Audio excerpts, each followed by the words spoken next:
Hi everyone, so this video is about week 4 lab assignment walkthrough. So the aim for this week's lab was to learn about the Matplotlib's color maps including Verdis, and then adjusting and saving or customizing the different basic plot elements of Matplotlib. So as usual, we have imported NumPy and Matplotlib. And then we start with the colors. So there are like two different color maps. One is the categorical or qualitative, and another one is quantitative. As you can see here, we have like some basics of NumPy, how you can use line space to create evenly distributed numbers or array or list of numbers. So there are like different ways you can do that. You can, so for example, here you can create evenly distributed numbers starting from 0 to 3, and then you can take the sign of that, the sign values of that, and then create an array. And then you can create Matplotlib plots of sine and cosine values based on those NumPy array values. So here we have created, so for example here you can see we have created evenly separated numbers starting from 0 to 3 times NumPy pi, and then we have plotted the values of sin x and cos x over here. Matplotlib has different categorical color schemes, as you can see: pastel, accent, dark, depth, set 1, set 2, and so on and so forth. So what you can do, you can play around with different color maps here. You can pick one of them, and they're like you can select which one do you want to use. So for example here you can like give it as an index. So pastel 1 0, it will pick the first one from pastel 1, and then if you give 1, then it will select the next one. As you can see, it has taken the first one and the second one, and then it has drawn the sine and cos curves. So the first question is pick a qualitative color map and then draw 4 different curves. So like the previous video, I have done all the solutions so that like it doesn't take me time to like type it down. So for example here I have drawn sine curves. So since you have to draw 4 sine curves, so I have to use a for loop for this, and the number of lines is equal to 4 since you have to draw 4 different lines. And you can give the argument like this: color equal to color map.accent, or whatever color map you want to use. So I have used accent here, and you can see like the first 4 color maps from the accent color map has been used to draw this sine curve.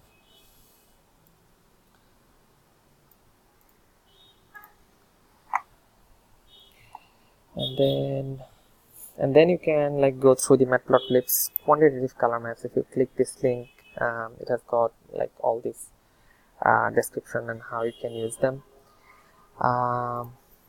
Coming back to the notebook, so how you can do, so basically what we're doing is we're using the imbit function, which basically returns a NumPy array. If you see, so we have already imported the sneaky snake .png file, which originally has this file, which is basically a snake. And then you can check how this image is stored. If you just type img, and then if you put an enter, you will see this is basically a 3-dimensional array which holds, if you get done, you can check the shape or the image. So it's basically so the first 2 is basically the pixel values, but what is 4? So what you can do is basically play around with small matrices and then try to use the imshow function to see like how it appears here. So the immediate next question was from this matrix, what are the description of these 4 dimensions, like here 1 0 0 1. So the answer is the RGB values on the particular pixel. So the first three values from the, or the dimensions from that matrix is the RGB values, and the fourth dimension is the transparency, or it's called the alpha. So you can like select from a different range. So right now it's given as 1, so the transparency is at its max. Okay. So how you can apply other color maps over this Sneaky Snake image? You can use this plot.tColorMesh function. You can take all the values from first, second, and third dimension, but you just take the one value or the first value from the last dimension, and then you can say what color map do you want to use. So here we are using the Verdis one, and then when you say plot.colorbar, it applies that color map over that image and it shows it. So you can see. So the next question is try to apply another sequential color map. You can select from anything. So here I selected color map.magma. So you can see how it appears here. And then the next question was try a diverging color map. So you can go through the matplotlib's documentation and then see what are the sequential and what are the divergent color maps, and you can like play around with all of them. So here you can like just say pld.cm.coolworm, and then it will pick the coolworm divergent color map, and it will show something like this. Okay, and then you can see like when this like custom color maps are important, what are the applications. If you go to this link, how the oceanography, when you are working with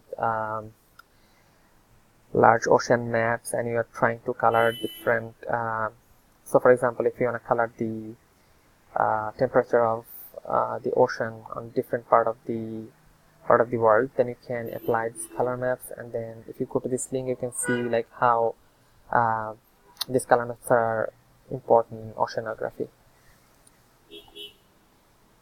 Okay, so now we are done with basically the color maps part. Now what we can do is see how you can adjust the different plots in Matplotlib. So for example, this is the plot that we drew earlier. So how you can add these labels, how you can give these ticks and stuff like that. So you can always add labels by X label and Y label, and then you can adjust the figure size. You can apply the X labels and Y labels. You can adjust the ticks. So here what we have done is we have adjusted the range. So you can use xlim and ylim, which basically limits the values in x and y axis. So here we have given 0 to 4, so that's why it's showing 0 to 4, and here it's from minus 0.5 to 1. So it starts from minus 0.5 and it goes until 1. You can adjust the ticks. You can say x ticks, it gets from 0 to 4, 0 to 10 in fact, and with an interval of 4, and then it will show something like this. Then you can adjust the colors and then the line width. So if you wanna show something thick instead of like this, then you can adjust the thickness or the line width, which you can customize. So for the next question, we can take an interesting dataset from the Vega dataset package that we have seen so far, and then create a plot and adjust the different things that we have seen here. So for example, here you can go to the Vega dataset and import the data. There is a list of dataset that we can use. You can take the car dataset that I have used, or you can pick another dataset of your choice.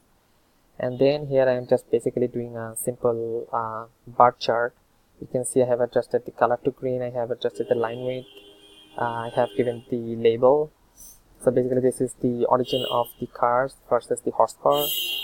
So you can give the X label and you can give the Y label. You can adjust the figure size, the color, line width, the position of the legend, and so on. Okay, you can play around with other datasets as well.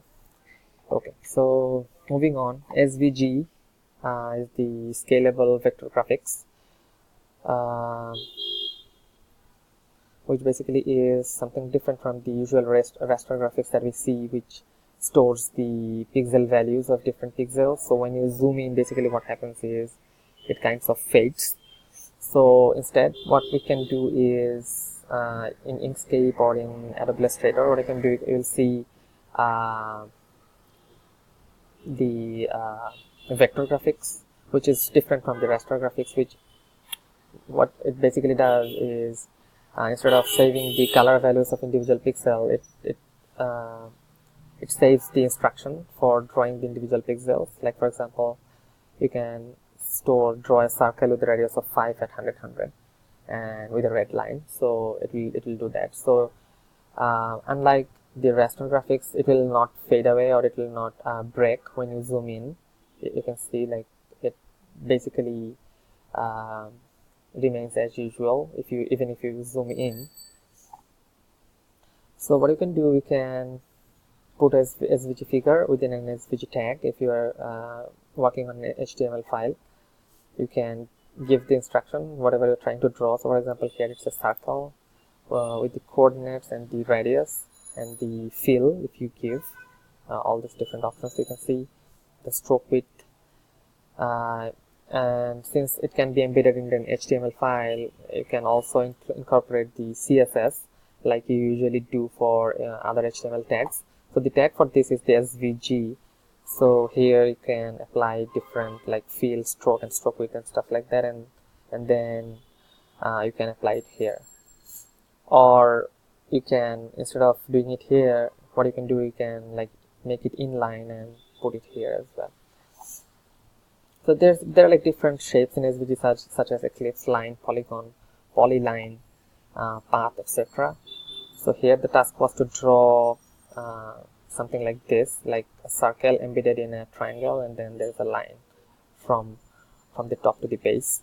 So I wrote the HTML file, so where we have the height and the width and the, so this is basically the shape that I was talking about, the polyline and the points of that polyline, so that it outputs something like this.